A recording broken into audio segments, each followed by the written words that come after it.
Hey guys, welcome back. It's Ori from the Post Office, and today we're going to show you how to wax your skis at home. And the first thing we're going to do is we're going to apply the elastic band to the brake retainer so that they're out the way. Going to flip it round and secure it in the vise so that when we're working on it, it doesn't flip up, which has happened to most people, I should imagine. And the first thing we're going to do is we're going to use the brush to open up the structure of the ski with just one pass.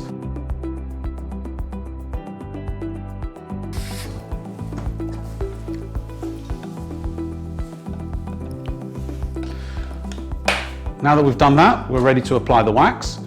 I use the Dominator Zoom wax, which is available on our website. It is a premium wax, but it does give you the benefit of a longer lasting wax and a beautiful ride. It's good up to minus 15 degrees. You apply this using 120 degrees C. So I've set the iron to 120 degrees so it will melt on. Now the key is when applying the wax, not too much wax. The more you put on, the more you're going to have to scrape off. There is no need for that because the idea is that it absorbs into the ski, not onto the ski. So let's apply our wax now, and again try not to drip it onto your hands because it does hurt. So we just apply there at an angle. You can see it dripping on there, and we'll just give it a one pass all the way through, making sure we get everywhere we need. And there we go.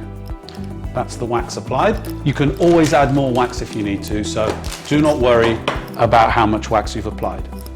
Now, this bit will take a little bit longer as we just want to spread that wax all over the ski base. As you can see, it melts on nicely. And we're just melting it, spreading it all over the base of the ski. So that we have a nice coat. Every part of the base will absorb nicely. We're nearly there.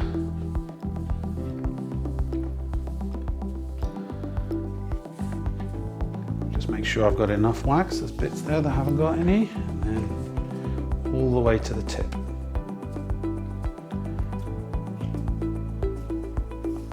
So, now we've applied the first layer of wax.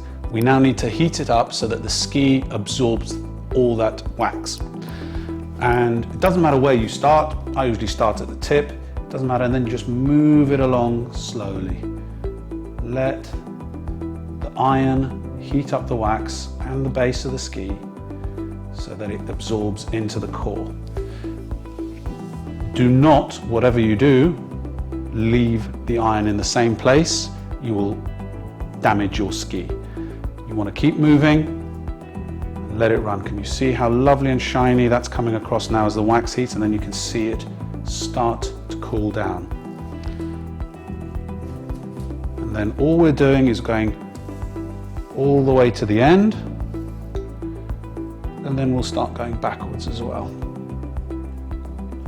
And this is where I touch underneath the ski to see if it's warm. Once you feel the warmth underneath, the ski is warm enough to absorb the wax.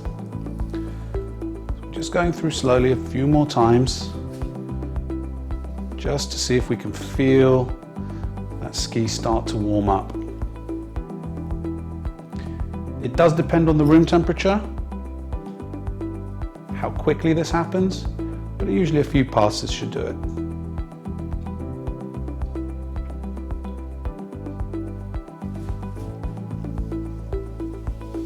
There we go. That's now starting to feel warm on that side.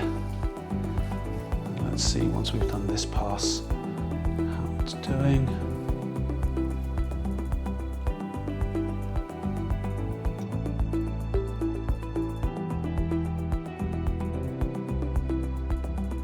That is now warm, so this will be my final pass.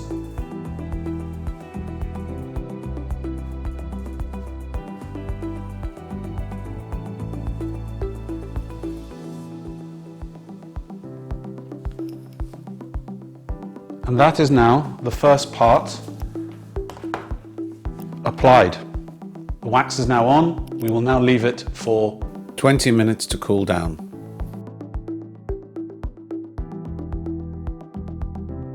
Welcome back, guys. The skis have now cooled down. We're ready to scrape and wax.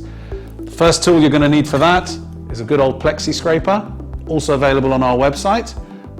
If you have any queries, do not hesitate to get in touch with us.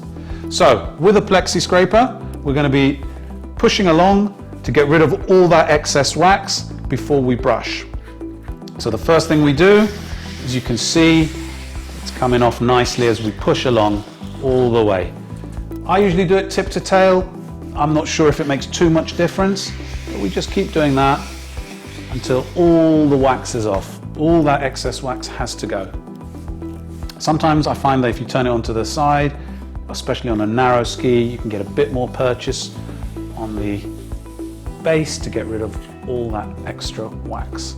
This is the messiest part of waxing, so I recommend maybe putting a dust sheet down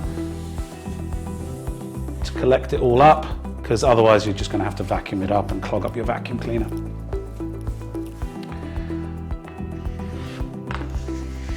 Here we go, Candice.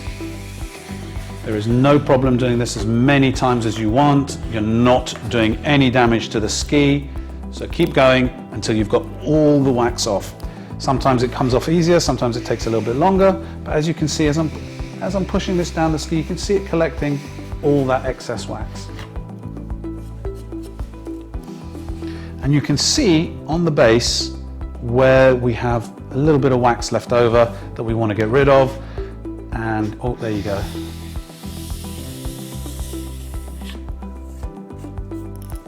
And a little bit more, maybe a couple more passes where I'll need to get rid of it. Okay, this should be the final pass. Hopefully get rid of all the remaining wax. And that's pretty much done.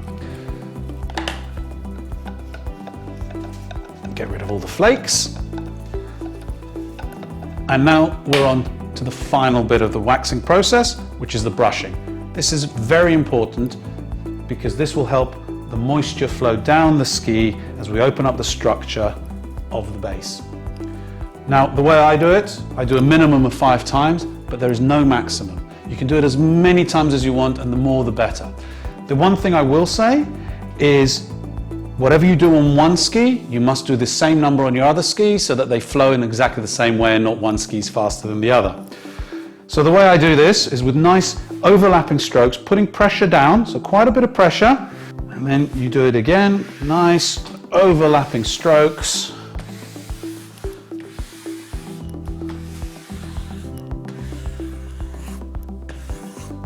And again, brush in between. I would do that a minimum of 5 times. And then after you've done your 5 brushes, doing that, just give it one brush.